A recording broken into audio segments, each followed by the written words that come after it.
vous avez trop critiqué. Après le sommet de Washington, est-ce que vous allez encore critiquer Barack Obama qui n'a rien fait pour l'Afrique?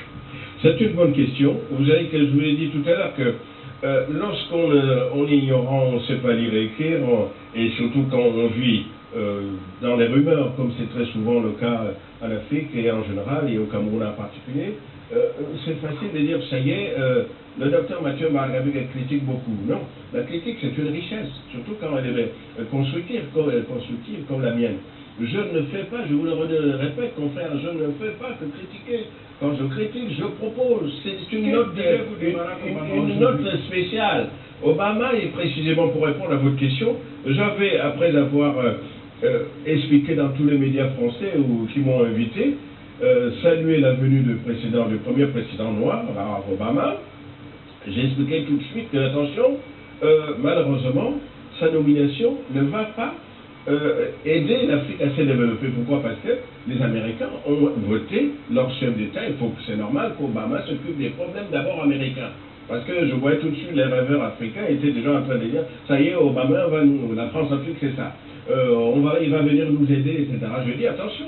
Par contre, Obama, ce qu'il peut faire, c'est de donner une impulsion auprès des institutions de Bretton Woods, la Banque mondiale, la FMI, pour dire voilà, les plans d'ajustement structurel, il faut revoir ces plans-là parce qu'ils sont mauvais. Parce que vous ne pouvez pas taxer un pays qui est en développement, vous taxez, puis vous dites vous allez vous développer. C'est comme vous n'avez pas un centime, on vous dit mais donnez-nous le dernier centime qui vous reste, vous allez quand même construire votre pays. Mais avec quoi? Les 2 milliards qui arrivent maintenant avec le programme Power Africa et les autres initiatives.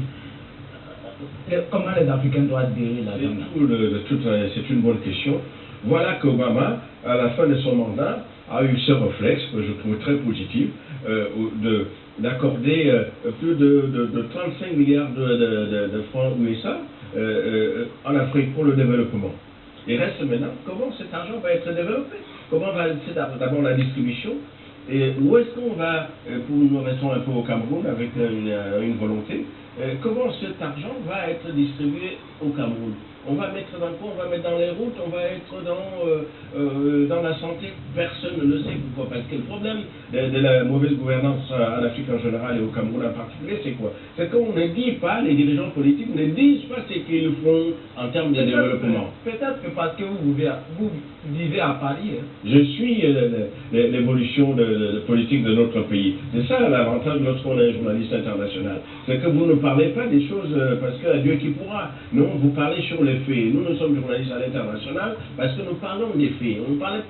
On ne commente même pas déjà les rumeurs. La difficulté, je dis encore une fois, je ne suis pas l'opposant du président Paul Biya, mais je suis intellectuel qui produit la réflexion. Je rappelle aussi que la diaspora camerounaise en France... Vous avez interviewé M. Biya. Oui. La diaspora camerounaise en France, en Europe, n'a pas de parti politique. Ce qu'elle demande, cette diaspora, ce que le président Paul Biya, il peut encore le faire, puisqu'il a des relations de toutes sortes, nationales, internationales. Le président Paul Biya peut encore faire beaucoup pour le Cameroun. Seulement, il faut qu'il y ait une volonté politique, ce qui n'est pas le cas pour l'instant. C'est à quoi nous avons un désaccord.